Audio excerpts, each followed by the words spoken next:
Morning students, आज हम हमारा सिलेबस स्टार्ट कर रहे हैं। जो पहला पेपर हम पढ़ेंगे हमारे पार्ट फर्स्ट का,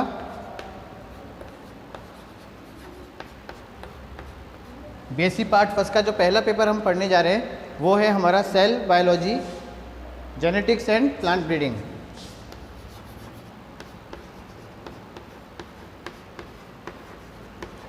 cell biology, genetics and plant breeding.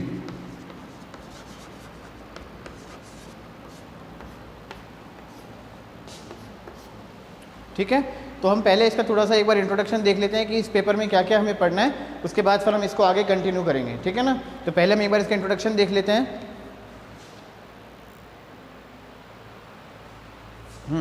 तो इस पेपर में हमें क्या क्या पढ़ना है, इसमें पूरा जो पेपर है वो 4 यूनिट्स में डिवाइडेड है। और वो 4 यूनिट में पहली यूनिट कौन सी है?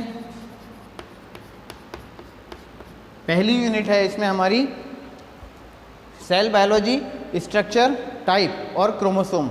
इसमें हमें क्या पढ़ना है? कोशिका विज्ञान,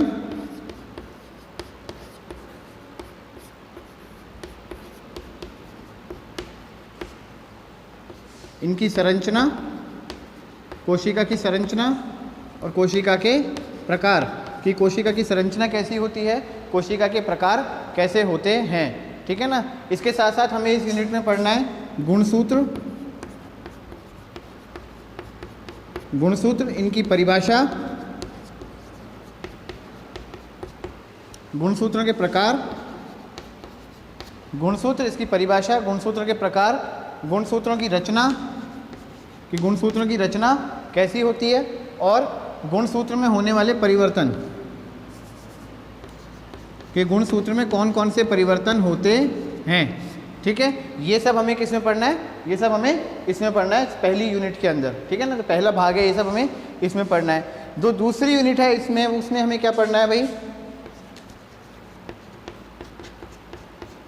जो दूसरी यूनिट है उसमें हमें क्या पढ़ना है? टेक्निक्स।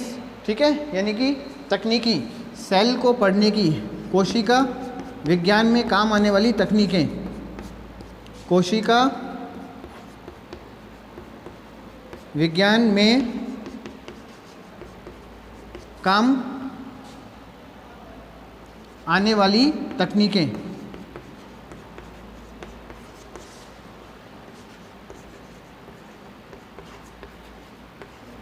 ठीक है, कि कोशिका के अध्ययन में हम कौन कौन सी तकनीकों का उपयोग करते हैं जिनकी मदद से हम कोशिकाओं का अध्ययन कर सकते हैं।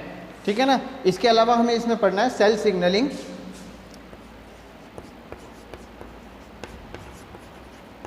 कोशिकाओं को मिलने वाली सूचनाएं, कोशिकाओं को मिलने वाली सूचनाएं, कि कोशिकाओं को कौन कौन सी सूचनाएं मिलती हैं।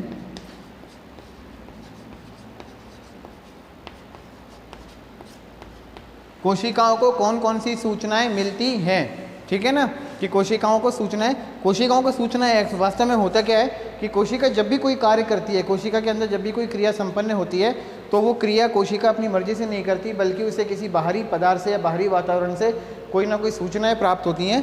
कुछ रसायन ऐसे होते हैं जो कि प्रोटीन की संरचना के हो सकते हैं या किसी और संरचना के हो सकते हैं, वो रसायन कोशिका तक पहुंचते हैं, कोशिकाओं को सूचना देते हैं, कोशिकाओं को आदेश देते हैं या उन्हें निर्देशित करते हैं कि अब आपको इस प्रकार का कार्य करना है। तो वो क्या कह रहा था? कोशिकाओं को मिलने वाली सूचनाएं। ये जो पदार्थ जब कोशिकाओं के ऊपर आते हैं और उन्हें सूचना देते हैं, तो कोशिका के ऊपर कुछ विशेष ग्राही पाए जाते हैं, कोशिकाओं की संरचना में कुछ ग्राही पाए जाते हैं। उन ग्राहियों के माध्यम से कोशिकाओं को सूचनाएं प्रदान की जाती हैं। तो हम ग्राही पढ़ेंगे कि कौन कौन से ग्राही होते हैं, इनकी संरचना कैसी होती है और सूचनाएं ग्राही से होते हुए कोशिका के अंदर तक, यानी कि केंद्रक तक किस प्रकार से स्थानांतरित होती हैं।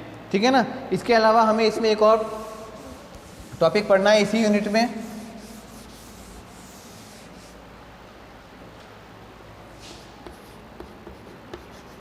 डीएनए, आरएनए, इनकी संरचना, डीएनए और आरएनए की संरचना, की डीएनए और आरएनए की संरचना कैसी होती है। ठीक है, इसके अलावा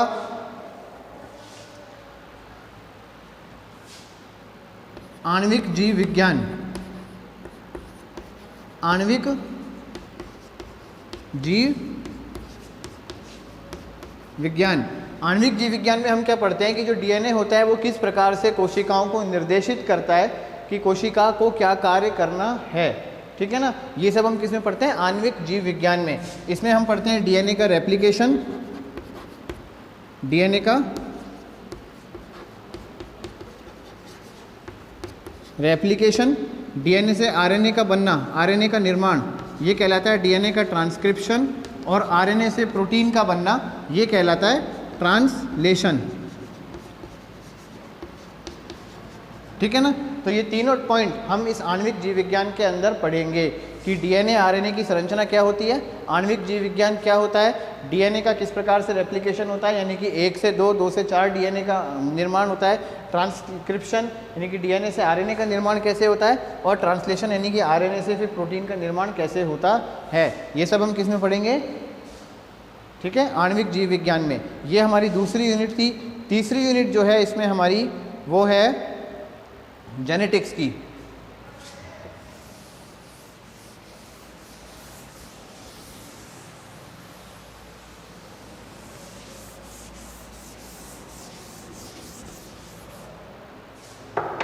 तीसरी जो यूनिट है इसमें वो आ जाती है हमारी जेनेटिक्स यानी आनुवंशिकी की। इसको हम लिख देते हैं यूनिट 3।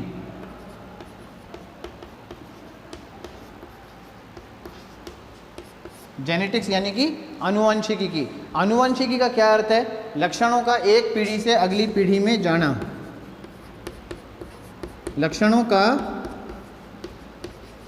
एक पीढ़ी से अगली पीढ़ी में स्थानांतरण, ठीक है। तो लक्षण एक पीढ़ी से अगली पीढ़ी में कैसे जाते हैं, इसके लिए क्या क्या नियम होते हैं, किन किन तरीकों से लक्षण एक पीढ़ी से अगली पीढ़ी के अंदर जाते हैं, ये सब हम किस में पढ़ते हैं, आनुवंशिकी के अंदर। और चौथी यूनिट जो है ये कहलाती है प्लांट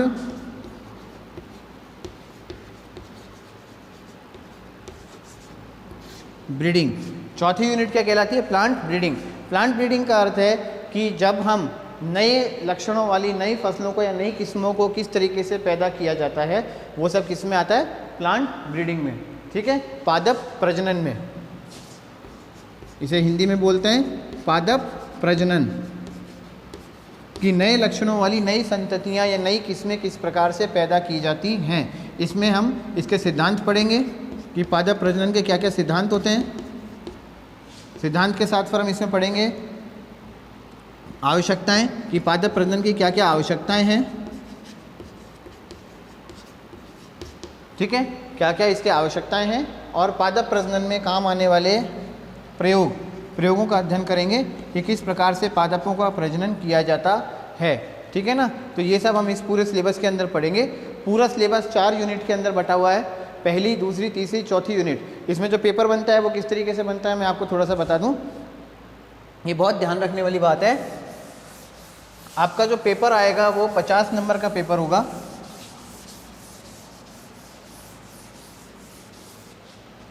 जो पेपर होगा एग्ज़ाम में वो 50 नंबर का पेपर होगा। इस 50 नंबर के पेपर में आपके जो प्रश्न आएंगे वो आएंगे 5 प्रश्न आएंगे। आपको हर प्रश्न करना इसमें अनिवार्य होता है, लेकिन ये 5 प्रश्न किस तरीके से आते हैं। प्रश्न संख्या 1 जो होती है अनिवार्य होती है, सबको करनी होती है।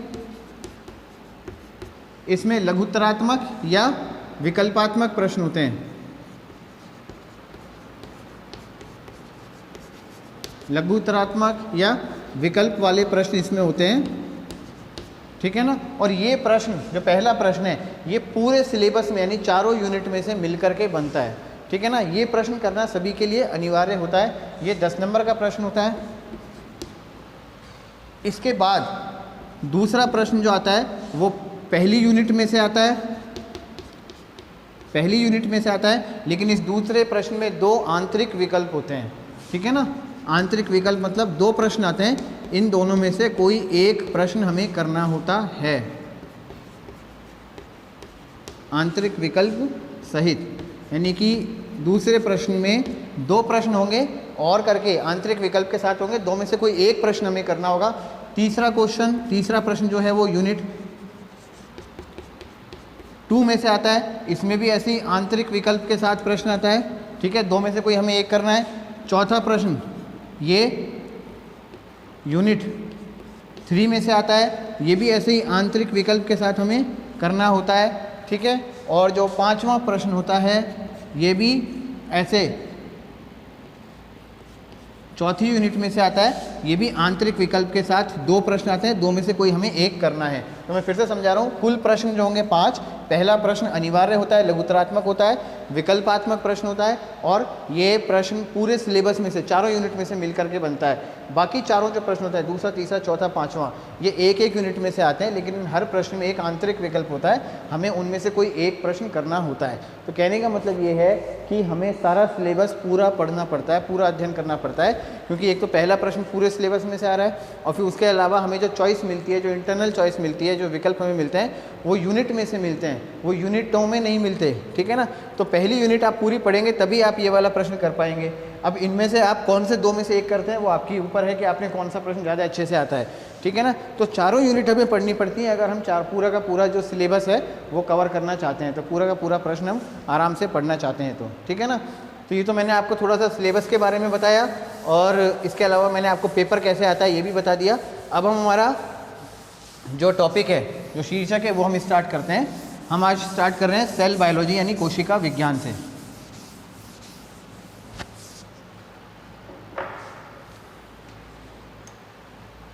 पहला हम पढ़ रहे हैं कोशिका विज्ञान, ठीक है। तो कोशिका विज्ञान के अंदर कोशिकाओं का अध्ययन किया जाता है। कोशिका विज्ञान एक ऐसा विज्ञान है जिसमें कोशिकाओं का अध्ययन किया जाता है।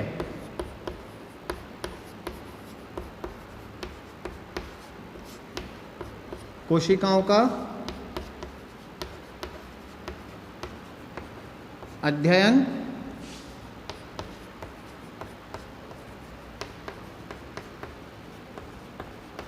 किया जाता है, ठीक है ना। कि कोशिकाएं कैसी होती हैं, कोशिकाएं का संरचना क्या होती है, उनका कार्य क्या होता है, ठीक है। कोशिकाएं क्या होती है, वो सब हम इसमें पढ़ते हैं। तो सबसे पहले तो हम ये समझ लेते हैं कि कोशिकाएं क्या हैं, ठीक है।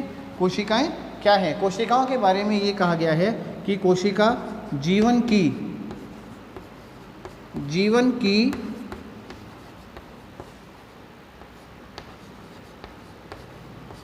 मूलभूत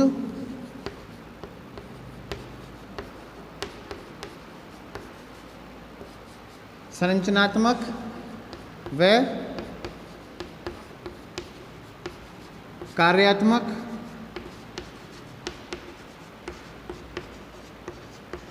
इकाई है। कोशिका क्या है? ये जीवन की मूलभूत संरचनात्मक व कार्यात्मक इकाई होती है, ठीक है ना। कोशिका क्या होती है? जीवन की मूलभूत संरचनात्मक कार्यात्मक इकाई होती है। इसका क्या अर्थ है कि जितना भी प्रकार का जीवन इस पृथ्वी के ऊपर उपस्थित है, ठीक है ना, चाहे वो कैसा भी प्रकार का जीवन हो, चाहे वो जीवाणु हो, चाहे वो पादप हो, चाहे वो कवक हो, चाहे वो शैवाल हो, चाहे वो प्राणी हो, उन सभी की जो मूलभूत इकाई होती है, यानी कि सभी जीव किसके बने होते हैं? कोशिकाओं के बने हुए होते हैं। संरचनात्मक का क्या अर्थ है कि सभी प्राणी या सभी जीव जंतु कोशिकाओं के बने हुए होते हैं।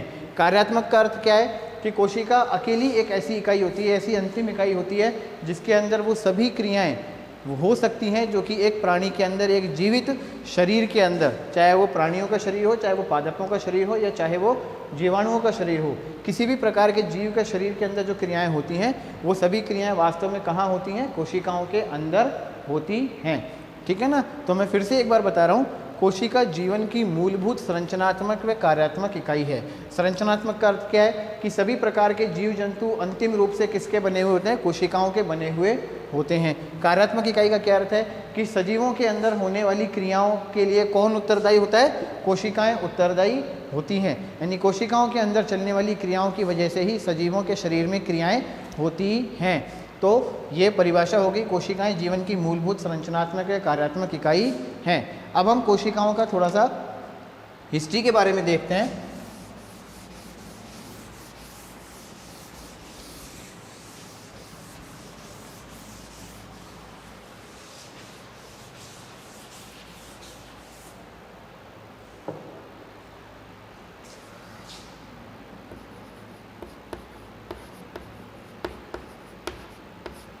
इतिहास, हिस्ट्री के बारे में हम देखते हैं।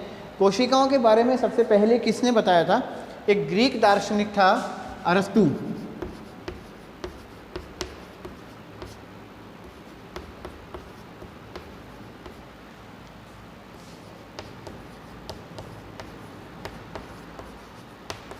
ग्रीक दार्शनिक था अरस्तु, जिसका जीवन काल था 384 से 322 ईसा पूर्व।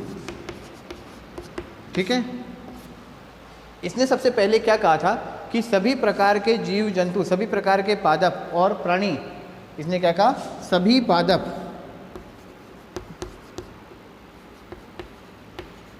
व जंतु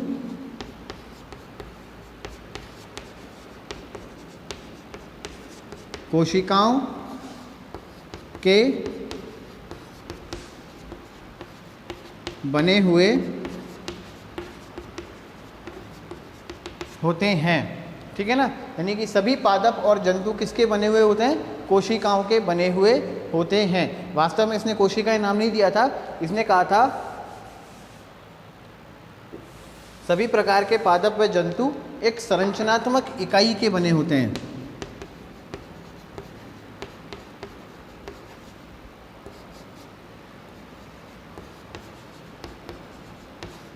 संरचनात्मक इकाई के बने होते हैं। ठीक है ना, यानी कि सभी पादप, अरस्तु क्या कहता है कि सभी पादप और जंतु यानी प्राणी एक संरचनात्मक इकाई के बने हुए होते हैं। ठीक है ना, ये बात किसने कही थी? अरस्तु ने। इसके बाद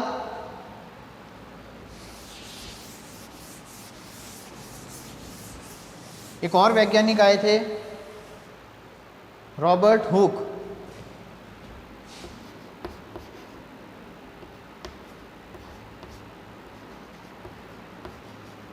रॉबर्ट हुक 1665 में, रॉबर्ट हुक थे 1665 में। इन्होंने क्या कहा था कि 1665 में रॉबर्ट हुक ने सबसे पहले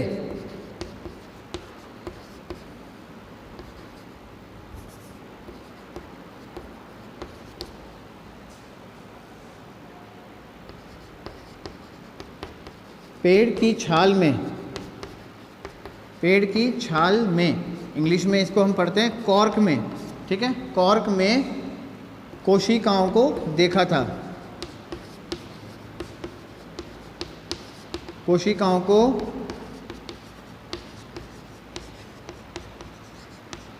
देखा था, यानी कि सबसे पहले वैज्ञानिक कौन थे जिन्होंने कोशिकाओं को देखा था? वो थे रॉबर्ट हुक 1665 में। इनने कहाँ पे देखा था? पेड़ की छाल में, कॉर्क में। ठीक है ना, कॉर्क यानी कि बोतल का जो ढक्कन होता है, लकड़ी का बना हुआ ढक्कन, अधिकतर हम इसे कॉर्क बोलते हैं, उसमें इन्होंने सबसे पहले कोशिकाओं को देखा था। इन्होंने उन कोशिकाओं का क्या कहा था कि ये जो कोशिकाएं थी, कैसी कोशिकाएं थी? मृत कोशिकाएं थी। जिन कोशिकाओं को रॉबर्ट हुक ने देखा था वो कोशिकाएं कैसी कोशिकाएं थी? मृत कोशिकाएं थी, यानी कोशिकाएं जीवित कोशिकाएं नहीं थी, सजीव कोशिकाएं नहीं थी। वो कोशिकाएं कैसी थी? मरी हुई कोशिकाएं थी। ठीक है ना, पहली बात तो ये। दूसरी बात ये कि रॉबर्ट हुक ने इन कोशिकाओं की कैसी संरचना देखी थी? षटकोणीय संरचना रॉबर्ट हुक को इस प्रकार की दिखाई दी थी, जो आपस में बहुत टाइटली, बहुत क्लोजली पैक्ड थी।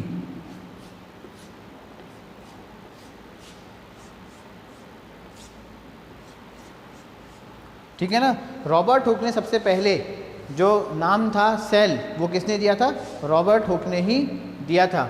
सबसे पहले कोशिका नाम तो हिंदी में है। सबसे पहले इन्हें सेल नाम भी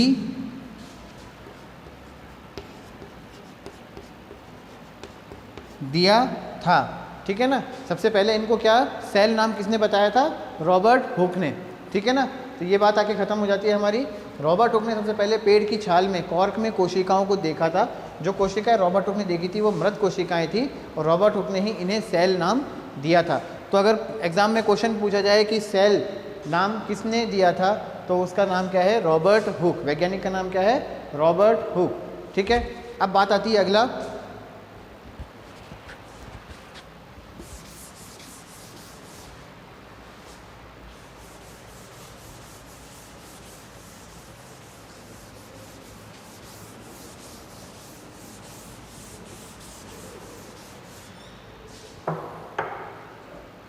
सोलह 1674 में एक और वैज्ञानिक थे,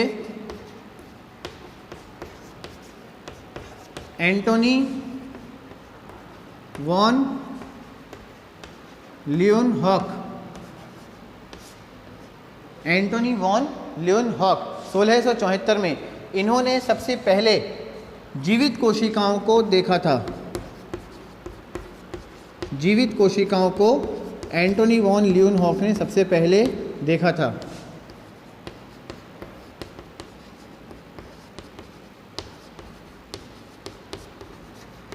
ठीक है, तो सबसे पहले जीवित कोशिकाओं को किसने देखा था? ये प्रश्न अगर एग्जाम में आता है तो उसका उत्तर हम क्या देंगे? एंटोनी वॉन ल्यूनहॉक ने। कब? 1674 में। कहाँ पर देखा? अपने द्वारा, खुद के द्वारा बनाए गए सूक्ष्मदर्शी में। एंटोनी वॉन ल्यूनहॉक ने स्वयं एक सूक्ष्मदर्शी का निर्माण किया था, उसी में इसने अपने कोशिकाओं को सबसे पहले ऑब्जर्व किया था, उन्हें देखा था। ठीक है, तो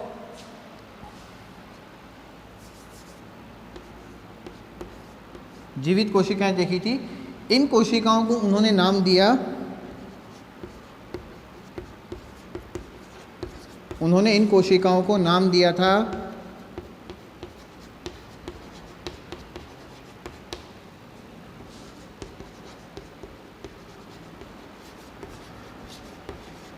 एनिमल क्यूल। ठीक है, एनिमल क्यूल। एनिमल क्यूल का अर्थ है लिटिल एनिमल्स। एनिमल क्यूल का क्या अर्थ है? लिटिल एनिमल्स, यानी कि छोटे प्राणी।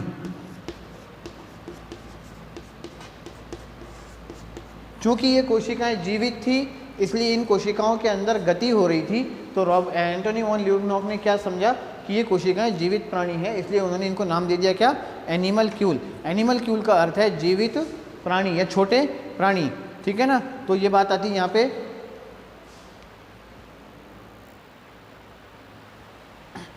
अब बात आती है अगला, इसके बाद हम पढ़ते हैं कोशिका सिद्धांत।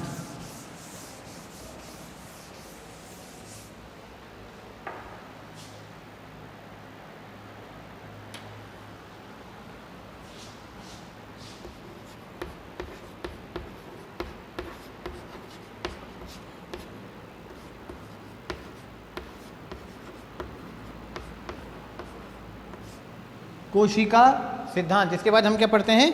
कोशिका सिद्धांत। कोशिका सिद्धांत में हम क्या देखेंगे? देखिए, दो वैज्ञानिक थे 1838 और 1839। 1838 से 1839 में दो जर्मन वैज्ञानिक थे। जर्मन वैज्ञानिक थे, एक थे जर्मन प्राणी वैज्ञानिक,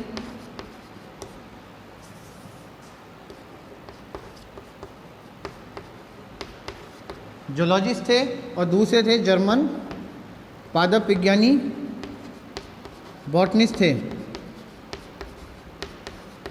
ठीक है ना, इनका नाम था M.J. श्लाइडन और इनका नाम था T.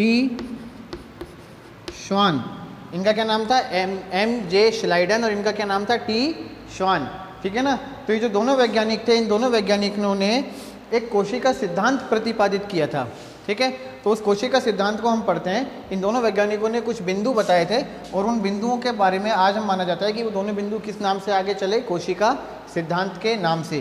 तो इन्होंने क्या बातें कही थी, हम पहले वो बातें पढ़ लेते हैं। सबसे पहला पॉइंट जो इन्होंने बताया, पहली बात जो इन्होंने बताई वो ये थी कि सभी प्रकार का जीवन, ये दोनों क्या कहते हैं, सभी प्रकार का जीवन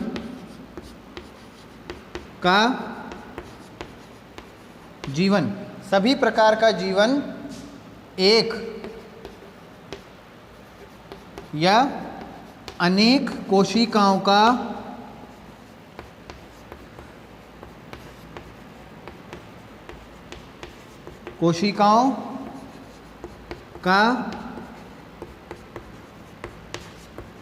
बना होता है। ये क्या कहते हैं कि सभी प्रकार का जीवन एक या एक से अधिक कोशिकाओं का बना हुआ होता है। ये बात किसने कही थी? इन दोनों वैज्ञानिकों ने। इसके अलावा दूसरी बात इनने एक और कही थी कि जो कोशिकाएं होती हैं वो जीवन की सबसे अंतिम इकाई या सबसे छोटी इकाई होती हैं। ये दोनों क्या कहते हैं कि कोशिकाएं सबसे अंतिम इकाई या सबसे छोटी इकाई होती हैं, किसकी? जीवन की।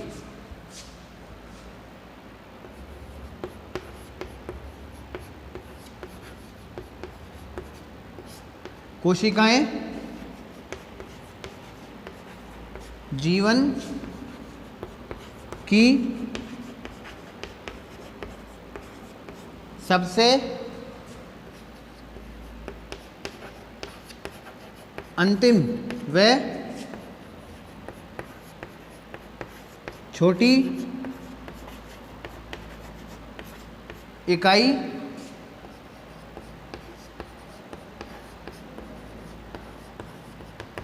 होती हैं। ठीक है ना, कोशिकाएं जीवन की सबसे अंतिम और सबसे छोटी इकाइयां होती हैं। ये बात किसने कही थी? इन दोनों वैज्ञानिकों ने कही थी, और इन बातों को आज हम कोशिका सिद्धांत के नाम से जानते हैं। इसके अलावा कोशिका सिद्धांत में एक और बात बाद में ऐड हुई, बाद में जुड़ी। 1958 में एक और वैज्ञानिक आए थे, रॉबर्ट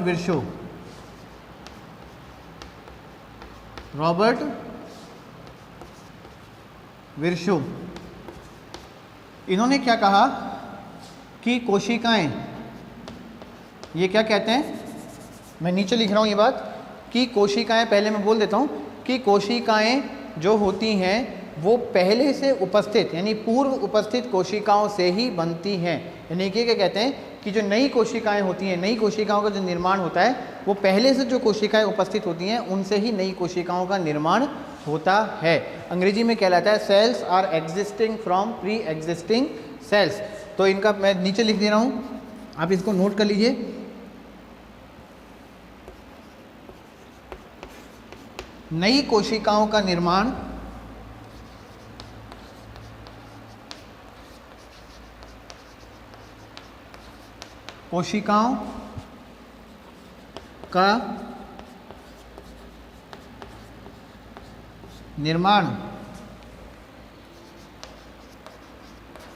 पहले से उपस्थित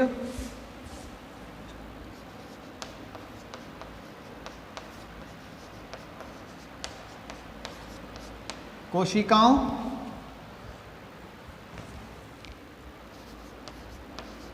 से होता है। ठीक है ना, यानी कि जो नई कोशिकाएं बनती हैं वो पहले से जो कोशिकाएं उपस्थित होती हैं उनसे ही नई कोशिकाओं का निर्माण होता है। ये तीन बातें, दो बातें ऊपर की शुरू के जो दो बिंदु हैं ये किन दोनों ने दिए थे? टी श्वान और एमजे श्लाइडन, जो दोनों जर्मन वैज्ञानिक थे। और तीसरा बिंदु 1958 में रॉबर्ट विर्शो के द्वारा दिया गया था। ये तीनों बातें, तीनों बिंदु मिलाकर के कोशिका सिद्धांत कहलाते हैं। इस कोशिका सिद्धांत का जो पहला सबसे प्रमुख पॉइंट है वो ये है कि सभी प्रकार का जीवन एक या अनेक कोशिकाओं से बना हुआ होता है।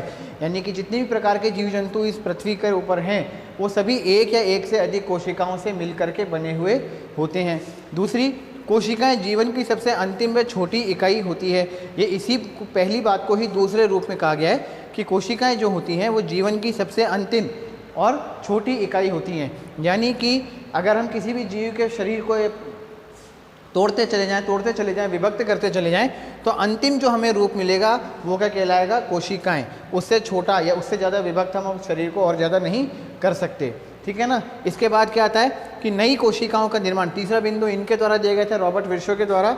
ये क्या कहता है तीसरा बिंदु कि नई कोशिकाओं का निर्माण पहले से उपस्थित कोशिकाओं से ही होता है, यानी कि जो भी नई कोशिकाएं बनती हैं शरीर में वो पहले से जो कोशिकाएं उपस्थित होती हैं उनसे विभाजन से ही नई कोशिकाएं बनती हैं। तो ये तीनों बिंदु जो हैं कोशिका सिद्धांत के प्रमुख बिंदु हैं, ठीक है ना। तो यहाँ तक आपको बात समझ में आ गई। अब इसके आगे हम पढ़ेंगे कोशिकाओं के प्रकार, कि कोशिकाएं कितने प्रकार की होती हैं।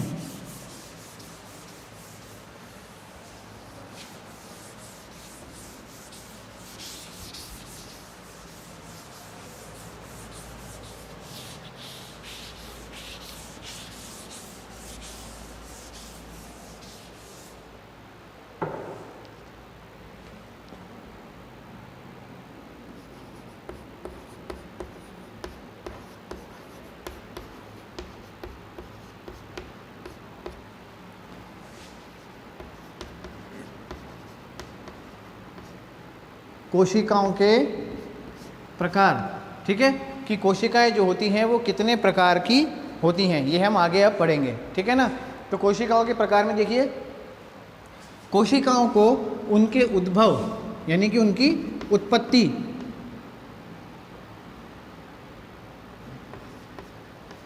वह संरचना के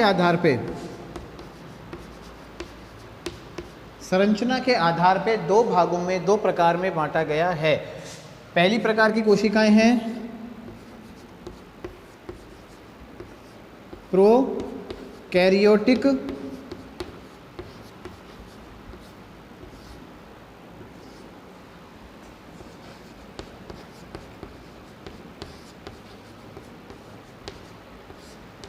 कोशिकाएं। पहली प्रकार की कोशिकाएं कौन सी होती हैं? प्रोकैरियोटिक कोशिकाएं, ठीक है ना। कौन सी होती हैं? प्रोकैरियोटिक कोशिकाएं।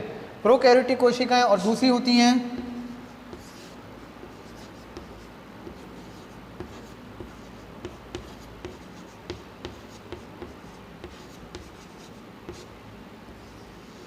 यूकैरियोटिक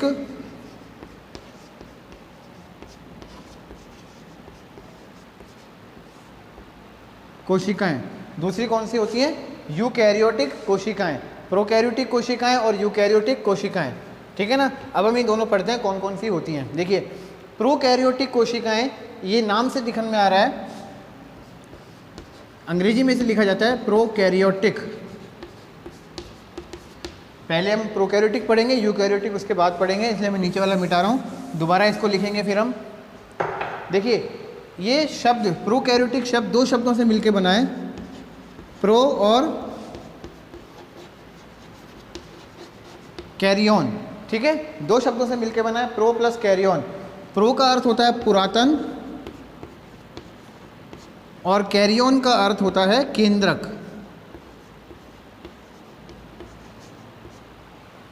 तो ऐसी कोशिकाएं जिनमें पुरातन प्रकार का केंद्रक उपस्थित होता है वो कोशिकाएं कौन सी कोशिकाएं कहलाती हैं? प्रोकैरियोटिक कोशिकाएं कहलाती हैं, ठीक है ना। ऐसी प्रकार की कोशिकाएं जिनमें पुरातन प्रकार का केंद्रक पाया जाता है वो कोशिकाएं कौन सी कहलाती हैं? प्रोकैरियोटिक कोशिकाएं कहलाती हैं। पुरातन प्रकार के केंद्रक का क्या अर्थ है कि जब भी जीवन की उत्पत्ति पृथ्वी पर हुई थी तो उस समय सबसे पहले जिन कोशिकाओं का निर्माण हुआ था वो कोशिकाएं प्रोकैरियोटिक प्रकार की कोशिकाएं थी, ठीक है ना। चूँकि पृथ्वी पर जीवन की उत्पत्ति उस समय हुई थी, इसलिए जीवन बहुत ज़्यादा उस समय विकसित नहीं था। जितने भी जीव उस समय पाए जाते थे वो बहुत ज़्यादा विकसित जीव नहीं थे, वो केवल उत्पन्न ही हुए थे, इसलिए उनमें पुरातन प्रकार का केंद्रक उपस्थित होता था, ठीक है। तो उत्पत्ति के आधार पर हमने पढ़ लिया कि प्रोकैरियोटिक कोशिकाएं। अब संरचना के आधार पर हम देखते हैं कि प्रोकैरियोटिक कोशिकाओं की संरचना, इन कोशिकाओं में किसी प्रकार का कोशिकांग नहीं मिलता, कोशिकांग इन कोशिकाओं में अनुपस्थित होता है। ये सबसे मुख्य बिंदु है कि इनमें कोशिकांग अनुपस्थित होते हैं। चूँकि ये कोशिकाएं सबसे पहले बनी थी जीवन की उत्पत्ति के समय, तो इनमें कोशिकांगों का विकास नहीं हो पाया था। आज भी ये कोशिकाएं जब से अब तक इसी प्रकार की चली आ रही हैं तो इनमें कोशिकांग अनुपस्थित होते हैं। दूसरा, इनमें केंद्रक भी अनुपस्थित होता है, केंद्रक अनुपस्थित होता है। केंद्रक इनमें नहीं पाया जाता। अब केंद्रक नहीं पाया जाता। यहाँ पे हम पढ़ रहे हैं कि इनमें पुरातन प्रकार का केंद्रक होता है और यहाँ पे हम देख रहे हैं कि इनमें केंद्रक अनुपस्थित होता है। तो दोनों शब्दों के बीच में एक कन्फ्यूज़न बन गया। तो हम इसको समझें कि ये क्या है, ये कन्फ्यूज़न को हम दूर करना जरूरी है। देखिए, एक साधारण कोशिका की जब हम संरचना की बात करें तो उस कोशिका के बीच में जेनेटिक पदार्थ होता है। इस जेनेटिक पदार्थ के चारों तरफ एक न्यूक्लियर या केंद्रक झिल्ली उपस्थित होती है। केंद्रक झिल्ली उपस्थित होती है। ये तो वास्तविक प्रकार का केंद्रक है, ठीक है। यानी केंद्रक क्या होता है, केंद्रक में एक केंद्रक झिल्ली होती है और केंद्रक झिल्ली के अंदर, बीच के अंदर जेनेटिक मटेरियल यानी कि जेनेटिक पदार्थ, आनुवंशिक पदार्थ इसमें होता है। ये केंद्रक कहलाता है। लेकिन प्रोकैरियोटिक कोशिकाओं में इस प्रकार की कोई केंद्रक झिल्ली उपस्थित नहीं होती और प्रोकैरियोटिक कोशिकाओं में जो जेनेटिक पदार्थ होता है पूरी कोशिका में यत्र तत्र सर्वत्र जगह जगह बिखरा हुआ रहता है, ठीक है ना। तो ये क्या कहलाती हैं, प्रोकैरियोटिक कोशिकाएं, यानी कि केंद्रक इनमें अनुपस्थित है। यानी कि हम कहते हैं इसी प्रकार के केंद्रक को पुरातन प्रकार का केंद्र कहा जाता है, जिसमें जेनेटिक पदार्थ, आनुवंशिक पदार्थ पूरी कोशिकाओं में जगह जगह बिखरा हुआ हो और एक कोशिका झिल्ली के बीच के अंदर सिमटा हुआ नहीं होता। तो ये एक इसका मुख्य वो है, गुणसूत्र इनके अंदर अनुपस्थित होते हैं। ये भी एक प्रोकैरियोटिक कोशिकाओं की संरचना है कि गुणसूत्र भी इनमें अनुपस्थित होते हैं, इनमें गुणसूत्र भी नहीं पाए जाते, ठीक है ना। तो ये प्रोकैरियोटिक कोशिकाओं की हमने संरचना के आधार पर देख लिया और उत्पत्ति के आधार पर देख लिया। उत्पत्ति के आधार पे कि जीवन के उद्भव में, जीवन की उत्पत्ति में जब सबसे पहले जिन कोशिकाओं का विकास हुआ था वो कोशिकाएं क्या कहलाई, प्रोकैरियोटिक कोशिकाएं। प्रोकैरियोटिक शब्द दो शब्दों से मिलकर बना है, प्रो प्लस कैरियन। प्रो यानी पुरातन, कैरियन यानी केंद्रक, यानी कि प्रिमिटिव प्रकार का न्यूक्लियस, पुरातन प्रकार का केंद्रक इनमें पाया जाता है। कोशिकांग इन कोशिकाओं में अनुपस्थित होते हैं, केंद्रक इनमें अनुपस्थित होते हैं, गुणसूत्र भी इनमें अनुपस्थित होते हैं। ये प्रोकैरियोटिक प्रकार की कोशिकाएं होती हैं, ठीक है। अब हम बात करते हैं यूकैरियोटिक कोशिकाओं की।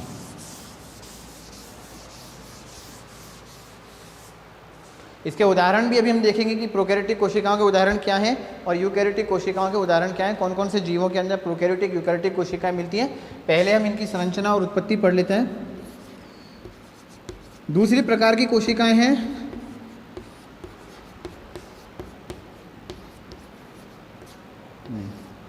यूकैरियोटिक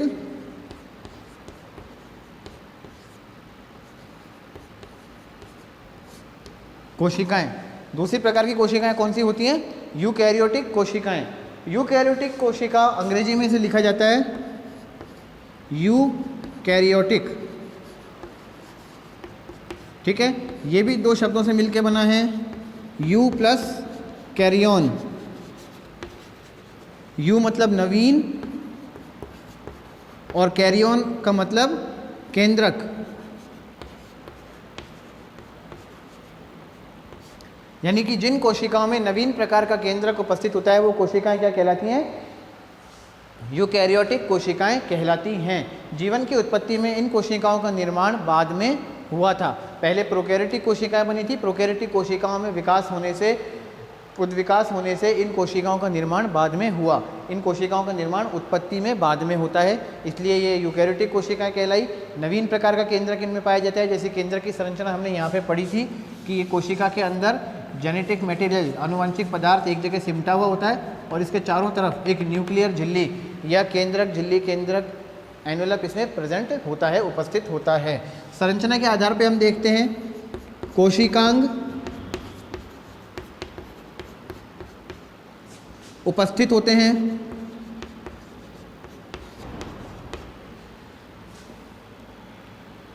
केंद्रक उपस्थित होता है, पूर्ण विकसित केंद्रक इनमें उपस्थित होता है। जैसा हमने यहाँ पे देखा कि केंद्रक झिल्ली के अंदर बीच में आनुवंशिक पदार्थ होता है, यही पूर्ण विकसित केंद्रक है, ये इनमें उपस्थित होता है। कोशिकांग, विभिन्न प्रकार के कोशिकांग जैसे कि माइटोकॉन्ड्रिया हो गया, क्लोरोप्लास्ट हो गया, ठीक है, अंतःप्रद्रवी जालिकाएं हो गई, गोल्जी वेसिकल गोल्जिकाएं हो गए, लाइसोसोम तारककाय वगैरह हो गए, ये सब इन कोशिकाओं के अंदर उपस्थित होते हैं, ठीक है ना। और तीसरा है गुणसूत्र। ये भी इनमें उपस्थित होते हैं,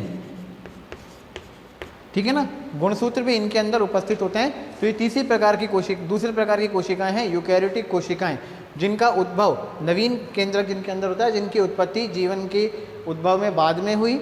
इनके अंदर कोशिकांग पाए जाते हैं, केंद्रक पाए जाते हैं और गुणसूत्र पाया जाता है। केंद्रक इनमें पूर्ण विकसित केंद्रक होता है। एक कोशिका केंद्रक झिल्ली के अंदर बीच में गिरा हुआ आनुवांशिक पदार्थ इनके अंदर संचित रहता है। ये यूकैरियोटिक प्रकार की कोशिकाएं हैं। अब इसके उदाहरण जो हैं वो हम अगली क्लास में देखेंगे। आज के लिए हम केवल इतना ही ख़त्म कर रहे हैं। Thank you.